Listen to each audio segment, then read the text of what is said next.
parents, welcome to the 21st episode of KBTV. I'm Alice Scott. And I'm Evie Barnard. In today's episode, we will look at how people in and around Keeling work on being their best selves. We will go in depth to learn about what goes into making the Keeling yearbook. We will learn more about the standardized testing and how the STAR test affects students' lives. And finally, we will give you a follow-up segment on restaurants in our neighborhood. All this coming up next on KBTV.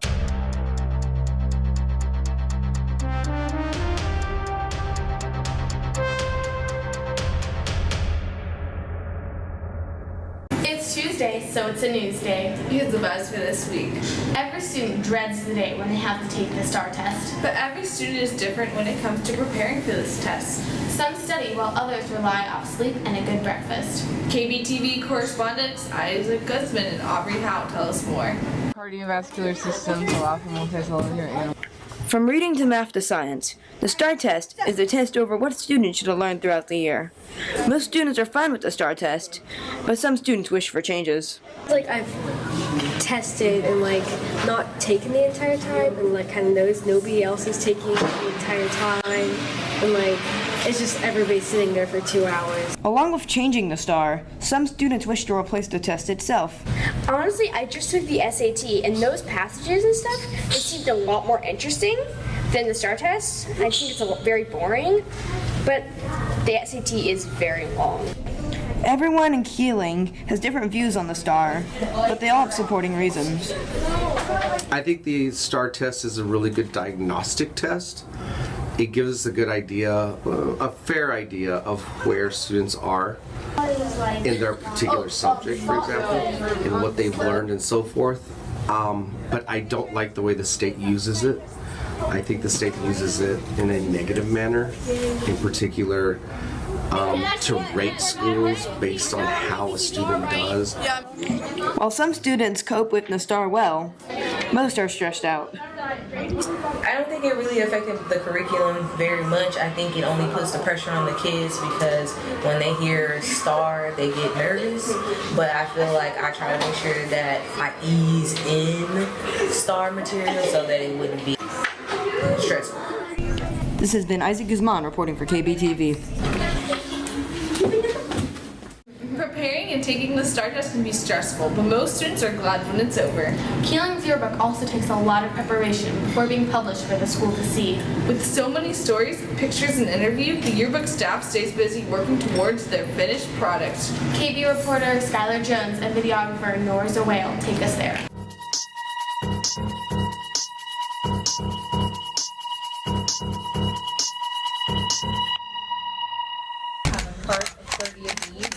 The yearbook is important to every student at Keeling and is one of the many ways to remember the year. For yearbook staff, however, the book often gives them a different memory, allowing them to look back on all the work they have done.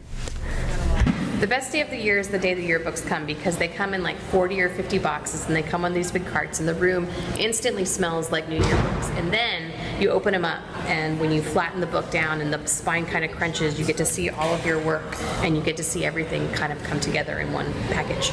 The ability to crack the books open isn't immediate. It takes a lot of time and effort from the staff and can sometimes be stressful. It is definitely stressful because a lot of time and work goes into it, and there are a lot of deadlines. So sometimes we can't make the deadlines, and then it just makes the work piles up. Fortunately, the surrounding yearbook staff helps each other in meeting deadlines and work together to complete the final product. It's hard for me to explain how or when it happens, but before the end of the year, the staff really comes together and is so much more like a family than a class. Though the class may be stressful at times and brings many struggles, the yearbook always manages to make Keeling proud. This has been Skylar Jones reporting for KBTV.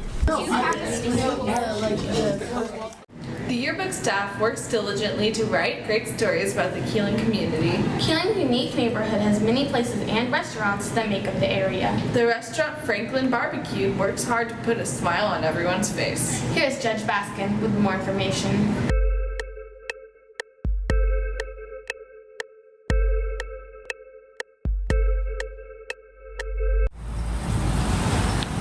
Austin is a big city with lots of great neighborhoods.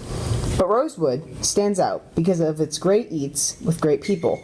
One of these eats is Franklin's Barbecue, which will be celebrating its 10th anniversary this December and strives to have good people working hard. I think there's a lot to be said for thinking about where you want to be and then backtracking from there. How do you get there? And that's kind of what we do around here, but where we want to be is a rad barbecue place that has a lot of awesome people. Though some find food to be a great way to connect with others and have a good time, others may have a deeper connection to restaurants and their environment. One example of this is local restaurant Sour Duck. I like Sour Duck because it has like a cute little vibe to it because it's pretty small and it reminds me of France and because that's where I used to live. Rosewood may be a great neighborhood because of restaurants for some people, but to others, they can be a problem, and restaurants work to change that.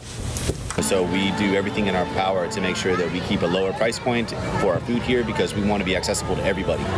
So it's really important to us, like I said, to kind of incorporate that into who we are in the space and to bring those folks in here and embrace them as best we can. Restaurants are a great way for people from many different backgrounds to connect through food, and Rosewood, having so many of them, has changed for the better.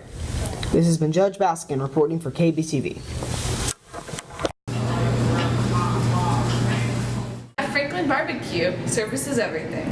KBTV also works hard to bring news to you every Tuesday. Come support us at the Spring Fling Dance. Here's a word from our sponsors. Hey Hornets, do you want to have some fun? You're in for a treat. On Friday, April 5th, the annual Spring Fling Dance will occur. We have music, dancing, concessions, and a raffle. You'll have a blast. Want to join the fun?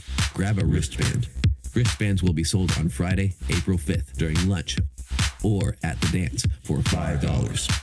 All proceeds support KBTV so that they can have equipment. Still want to have some fun? Come to the Spring Fling Dance. We hope to see you there.